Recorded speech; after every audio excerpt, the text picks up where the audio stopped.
வணக்கம். வீரயுக நாயகன் வேள்பாரி. இருள் விலகாத இரவின் கடைசி நாழிகையில் கபிலரை எழுப்ப அவரது அறை நோக்கி வந்து கொண்டிருந்தான் வீரன் ஒருவன். அவனது காலடி ஓசை மிக தொலைவிலிருந்தே கேட்கத் தொடங்கியது. படுக்கையிலிருந்து மெல்ல அசைந்தார். ஓசை அறைக்குள் நுழைவதற்குள் எங்கிருந்தோ வந்த மலரின் மனம் அவரது மூக்குக்குள் ஏறியது. சற்றே மூச்சை இழுத்து முகர்ந்தார். காலடி ஓசை அருகில் வந்து நின்றது. நள்ளிரவில் மலரும் மயிலை மலரின் மனம். நள்ளிரவு மலருக்கு என தனி குணங்கள் உண்டு. அது வண்ணங்களையெல்லாம் வாசனையாக்கி ஒளி வீசக்கூடியது. ஆம்பலும் முசுண்டையும் நள்ளிரவிலே பூப்பவை. ஆனாலும் மயிலையின் தனித்துவம் மிக்க வாசத்துக்கு அவற்றை இணை சொல்ல முடியாது. மயிலையின் மனம் அறையெங்கும் பரவியது. காட்சிக்கு முன்பே நறுமணத்தால் இதயம் நிரம்பியது. அகமகிழ்வோடு கண்விழித்தார் கபிலர். மலர் கூடையை அறையில் வைத்துவிட்டு ஒரு பெண் வெளியேறினாள். அருகே வந்த வீரன் சொன்னான், பரம்பின் தலைவர் உங்களை அழைத்து வரச் சொன்னார். மலர் மனத்தோடு இணைந்தது இனியவனின் அழைப்பு. சிறிது நேரத்தில் வருவதாக கூறினார். மாளிகையின் முகப்பில் தயாராக நின்று கொண்டிருந்தான் பாரி. கபிலர் வெளியேறி வந்ததும் வாருங்கள் போகலாம் என உற்சாகமாக அழைத்துச் சென்றான். இரவின் கடைசி இதழ் இப்போதுதான் உதிரத் தொடங்கியிருந்தது. தீப்பந்தங்களை அணைக்க வீரர்கள் மூடுகுவலை கொண்டு போய் கொண்டிருந்தனர். பறவைகளின் சத்தம் இன்னும் வெளியேறவில்லை. எவ்வியூரின் நடுவீதியின் வழியே கபிலரை அழைத்து கொண்டு மேலே ஏறினான். பாரி அணிந்திருந்த உடையிலிருந்து நறுமணம் பரவியது. அறைக்குள் நிரம்பியிருந்த மயிலையின் மனத்தை அது விஞ்சியது. வீதியில் நடக்கும்போது கூட வாசனை கரையாமல் ஆடையோடு வந்து கொண்டிருக்கிறது. கபிலரை எவ்வியூரின் மேலே இருக்கும் உச்சிப்பாறைக்கு அழைத்து சென்று கொண்டிருந்தான் பாரி. நாய்களின் குரைப்பொலி அங்கும் இங்குமாக கேட்டுக்கொண்டிருந்தது. அவர்கள் மேல் நோக்கி நடந்து கொண்டிருந்தனர். புலர்காலையில் வீதிகளின் உள்ளழகை ரசித்தபடி நடந்து கொண்டிருந்த கபிலர் பாரியிடம் கேட்டார், யவனத்திலிருந்து நறுமண எண்ணெய்களை வாங்கி பூசிக்கொள்ளும் வேந்தர்களையும் பெரு வணிகர்களையும் அறிவேன். ஆனால் அந்த வாசனை கூட இவ்வளவு மனமூட்டுவதாக நான் உணர்ந்தது இல்லை. உனது ஆடையின் வாசனை அளவற்ற நறுமணத்தை பரப்புகிறதே. அதிகாலை காற்று மனம் கொண்டுதானே மிதந்து வரும். அதனால் இருக்கலாம். இல்லை, காலடியோசை என்னை எழுப்பிய போது காற்றில் கலந்திருந்த மெல்லிய மனத்தை நான் உணர்ந்தேன். பின்னர் மயிலையின் மனத்தால் அறையே நிறைந்தது. அதை நுகர்ந்த எனது மூக்கு அதைவிட சிறப்பான ஒரு மனத்தை கண்டறியாதா என்ன? இருவரும் உச்சிப்பாறையின் அருகே வந்தனர். வெளிச்சம் மெல்ல பரவி கொண்டிருந்தது. பறவைகளின் குரல் கேட்கத் தொடங்கியது. பாரி சொன்னான், தாழை மலரில் பெண் பூ ஆண் பூ இருக்கின்றன அல்லவா? அவற்றுள் ஆண் பூவின் அரும்பு மிகவும் மனமூட்டக்கூடியது. காய்ந்த ஆண் பூவின் இதழ்களை ஆடைக்குள் போட்டு வைத்தால் சிறு பூச்சிகள் ஆடைக்குள் நுழையாது. அது மட்டுமல்ல, நல்ல மனமூட்டியாகவும் அவை இருக்கும். இவையெல்லாம் சொல்லத்தான் கேள்வி. இப்போது நீங்கள் சொல்வதால் தான் இவ்வளவு மனம் வீசுவது தெரிகிறது. எங்களுக்கு இது பழகிவிட்டதால் தெரியவில்லை என சொல்லியபடி பாறையின் மேலே கபிலரை கை தூக்கி ஏற்றினான் பாரி. கைப்பிடித்து மேலேறியபடி கபிலர் கேட்டார், பெண் பூவை விட அதிக மனம் வீசும் ஆண் பூ ஆடையின் மீது இருக்கிறதா? ஆடையை அணிந்திருக்கிறதா? பாரி சற்றே வெட்கப்பட்டு அந்த கேள்வியை கடந்தான். இருள் அகன்று எவ்வியூரின் மீது வெளிச்சம் பரவி கொண்டிருந்தது. கபிலர் உச்சிப்பாறையிலிருந்து நாற்புறமும் பார்த்தார். எவ்வியூரின் பேரழகு அவரது கண்களை சுழற்றி கொண்டிருந்தது. முழு வட்டமும் சுற்றிய போது நகரின் அருகில் தன்னை அழகில் மறந்தார். இயற்கையான பாறை அமைப்புகளுக்கு ஏற்ப மடித்து கட்டப்பட்ட வீடுகள், இங்கொன்றும் அங்கொன்றுமாக கிளை பரப்பி நிற்கும் பெரும் மரங்கள், கரும்பாறைகளை அரணாக கொண்டு கட்டி எழுப்பப்பட்டுள்ள அரண்மனை. அரண்மனையை இருக்கும் தென் திசையில் மிக தொலைவில் மலை நோக்கி செல்லும் சாலையில் தேர் ஒன்று விரைந்து போவது தெரிந்தது. அதை கவனித்த கபிலர் கை நீட்டியபடி பாரியை பார்த்தார். பாரி சொன்னான், அந்த பக்கம் 2 குன்றுகளுக்கு பின்னால் தான் பாழி நகர் இருக்கிறது. அங்குதான் ஆயுத சாலைகள், பயிற்சி கூடங்கள், தொழிலகங்கள் எல்லாம் இருக்கின்றன. எவ்வியூரை விட அதிகமான மக்கள் அங்கு வாழ்கின்றனர். விருந்தினர்கள் தங்கும் இல்லங்கள் அங்குதான் இருக்கின்றன. பாணர் கூட்டம் வந்து தங்கி செல்வதெல்லாம் அந்த இடத்தில்தான். பாழி நகரில்தான் வேளிர்கள் செல்வங்களை எல்லாம் பாதுகாத்து வைத்துள்ளனர் என்று கேள்விப்பட்டுள்ளேன். அங்குதான் இருக்கிறதா பாழி நகர்? கபிலரின் கேள்வி கண்டு புன்னகைத்தான் பாரி. எங்கும் பறவைகளின் ஓசை கேட்டு கொண்டிருந்தது. கிழக்கு திசையை பார்த்தபடி நின்றிருந்த பாரி மறுபக்கம் திரும்பாமல் கபிலரின் கேள்விகளுக்கு பதில் சொல்லிக் கொண்டிருந்தான். கபிலரின் கண்கள் சுற்றி சுற்றி சுழன்று கொண்டிருந்தன. வெளிச்சம் கொஞ்சம் கொஞ்சமாக கூடும்போது கரும் பாறையின் மீதுள்ள நகரம் தனது மேனியின் எழிலை கூட்டிக் கொண்டிருந்தது. மக்கள் வீடுகளிலிருந்து வெளியில் வரத் தொடங்கினர். பறவைகளின் கீச்சு குரல்கள் காட்டையை எழுப்பிக் கொண்டிருந்தன. தீபத்தின் உச்சியிலிருந்து அடிபெருத்த அகல் விளக்கை பார்ப்பதைப் போன்று இருந்தது அந்த நகரம். இளங்காற்று உச்சிப்பாறையை தழுவி மேலே ஏறியபடி இருந்தது. கபிலர் காண கிடைக்காத காட்சி என்றார். கிழக்கு திசையை பார்த்து நின்று கொண்டிருந்த பாரி அவரின் தோள் தொட்டு திருப்பினான். கபிலர் கிழக்கு பக்கமாக திரும்பும்போது பாரி சொன்னான், இப்போது நீங்கள் காணப்போவதுதான் காண கிடைக்காத காட்சி. கபிலர் இன்முகத்தோடு கிழக்கு திசை பார்த்தார். எல்லா திசைகளில் இருக்கும் அதே அழகோடுதான் எவ்வியூரின் கிழக்கு திசையும் இருந்தது. இதில் கூடுதல் சிறப்பு என்ன என்று பாரி சொல்வது எதை என்று கபிலரின் கண்கள் தேடிக்கொண்டிருந்தன. கிழக்கு திசையில் ஆதிமலைக்கு நடுவே இருந்த மெல்லிய பிளவின் வழியே சூரியனின் செந்நிற கதிர் மெல்ல கசிந்து கொண்டிருந்தது. பார்க்கும் கணத்தில் ஒளிபெருக்கி கூரிய வாள் போல் பாய்ந்து வந்தது. கபிலர் இமை கொட்டாமல் பார்த்தார். எவ்வியூரின் கிழக்கு பகுதி இருளை 2 துண்டாக்கியது. காண கிடைக்காத காட்சி என்று கபிலரின் வாய் முணுமுணுத்துக் கொண்டிருந்த போது அந்த கூரிய ஒளிவால் கபிலரின் மார்பில் இறங்கியது. கபிலரின் நாடி நரம்புகள் எல்லாம் சிலிர்த்தன. மெய்மறந்து 2 கைகளையும் மேலே உயர்த்தினான். எவ்வியூரின் அடிவாரம் வரை 2 திசைகளும் அவரது கரங்களின் நிழல் படர்ந்து அசைந்தது. கதிரவனை பார்த்து அவர் கைகளை உயர்த்தி வணங்கினார். பெருங்குளவை ஒலி எவ்வியூர் முழுக்க மேலெழுந்தது. 4 திசை வாயில்களிலிருந்தும் பறைகள் முழங்கின. முழவின் ஓசையில் காடு நடுங்கியது. மக்கள் எல்லோரும் தங்களின் வீடுகளின் மேலேறி குளவையிட்டு அந்த அருங்காட்சியை கண்டு மகிழ்ந்தனர். துல்லியமான இடத்தில் கபிலரை நிறுத்திய பாரி ஈரடி கீழிறங்கி நின்று அண்ணாந்து பார்த்தான். பேரறிவின் தீச்சுடர் இதுதானா? நினைக்கும் போதே மெய் சிலிர்த்தது பாரிக்கு. கன நேரத்துக்குள் பிளவின் மேல் விளிம்பை சூரியன் தொட்டவுடன் அந்த ஒளிவால் மறைந்தது. எங்கும் புலர்மஞ்சள் நிரம்பியது. கபிலர் உறைந்து போய் நின்றார். மக்கள் கூட்டம் கூட்டமாக பாறையை நோக்கி வரத் தொடங்கினர். குளவை சத்தம் எங்கும் எதிரொலித்தது. பாரி உச்சிப்பாறையின் மீதேறி கபிலரின் அருகில் வந்தான். 4 ஆண்டுகளுக்கு ஒருமுறை தெற்கு ஓட்டக்காலத்தின் 6ஆம் நாளில் ஆதிமலையில் உள்ள பெருங்கடவின் நடுவிலிருந்து கதிரவன் மேலெழும்பி வருவான். நெருப்பை உருக்கி ஊற்றியதைப் போல கண்ணிமைக்கும் நேரத்தில் நீளும் ஒளிவால் 1/2 நாழிகை நேரம் மட்டுமே நீண்டிருக்கும். கதிரவன் ஒளிவாலை எவ்வியூரின் மேல் இறக்கிய 3ஆம் நாள் கொற்றவை கூத்து தொடங்கும் என்று கூறிவிட்டு இறங்கி நடந்தான் பாரி. திரண்ட மக்கள் கூட்டம் உணர்ச்சி பெருக்கோடு குளவியிட்டபடி அவன் பின்னே சென்று கொண்டிருந்தது. அவர்கள் அரண்மனைக்குள் நுழையும் வரை பார்த்து கொண்டிருந்தார் கபிலர். இயற்கையை பற்றிய வியப்பு பாரியின் சொல் கேட்ட கணத்தில் இயற்கை அறிவை பற்றிய வியப்பாக மாறியது. வானியல் வசப்படுவதுதான் கணிதத்தின் உச்சம். கணிதம் வசப்படுதல் அறிவின் உச்சம்.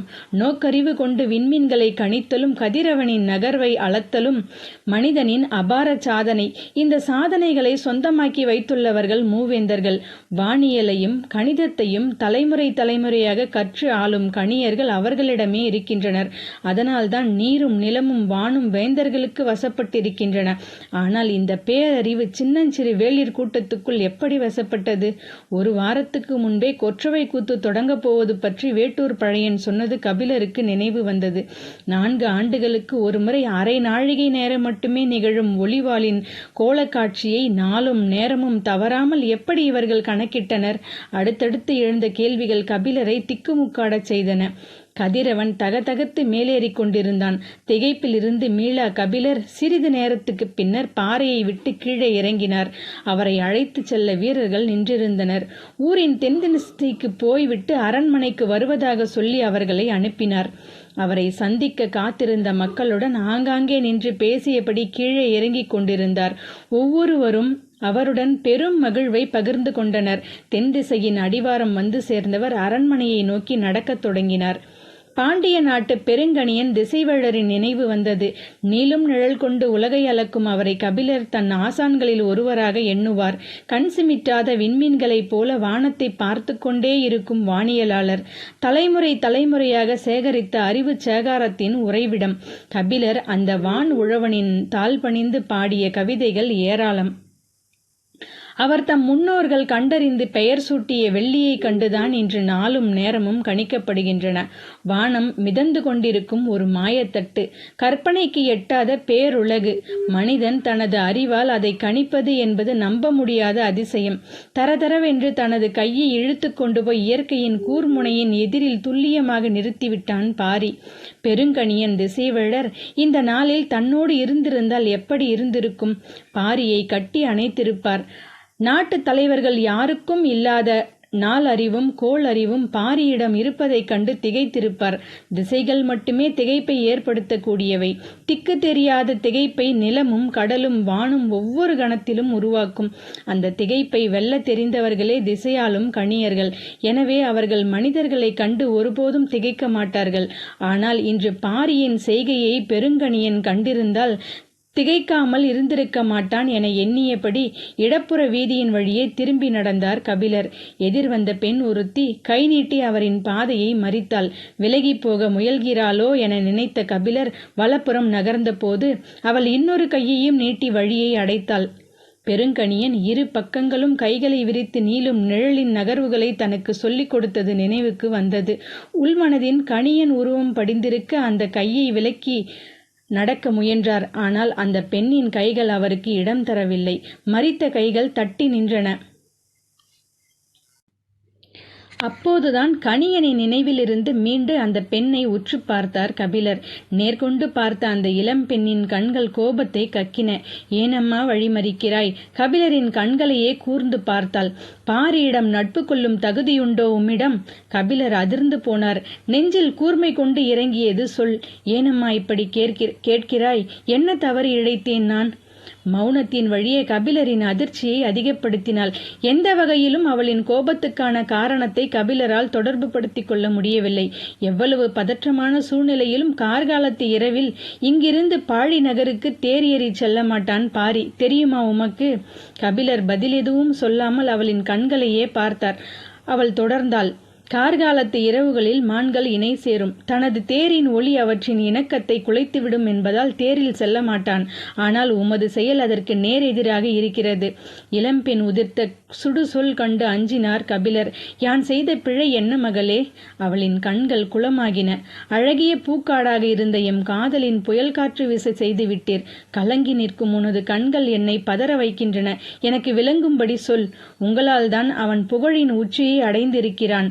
எனது கைகள் தழுவி கிடந்த அவனது தோளின் மீது இப்போது பாரியின் கை கிடக்கிறது. புகழால் நிலை தடுமாறி கொண்டிருக்கிறது எனது காதல். நீ யாரை சொல்கிறாய்? உன் காதலன் யார்? நீலன். கபிலர் பெருமூச்சு விட்டார். சின்னதாக ஒரு சிரிப்பு உதட்டின் ஓரம் பரவியது. அவளோ வேகம் குறையாமல் தொடர்ந்தாள். சிறு கல்லை தாண்டுவதைப் போல இரு பெரும் குன்றுகளை தாண்டி நினைத்த போதெல்லாம் என்னை பார்க்க வந்தவன் அடுத்த தெருவில் நான் இருப்பது தெரிந்தும் இன்னும் என்னை வந்து பார்க்கவில்லை. எந்த பெண்ணை பார்த்தாலும் அவனை பற்றிதான் பேசுகிறாள். என் நீலனின் பெயர் கொண்டே என் நெஞ்சை சுடுகிறார்கள். என் காதலன் பற்றி பெருமை பேசினால் உன்னுடைய காதலனை பற்றி பெருமை பேசினால் நீ மகிழத்தானே வேண்டும். ஏன் கவலை கொள்கிறாய்? உடைந்து அழுதாள் அவள். இந்த கேள்வியை நானே பலமுறை கேட்டுவிட்டேன். என்னால் விடை காண முடியவில்லை. அவனது உறுதியை நன்கு அறிந்தவள் நான். ஆனாலும் கைப்பற்ற அவனது கண் பார்வை கிடைக்காமல் தவிக்கிறேன். குறுக்கிட்ட கைகளை மடக்கி பக்கத்தில் இருந்த வீட்டின் திண்ணையில் உட்கார்ந்தாள். நெஞ்சொடிந்து விழுவதைப் போலத்தான் இருந்தது அது.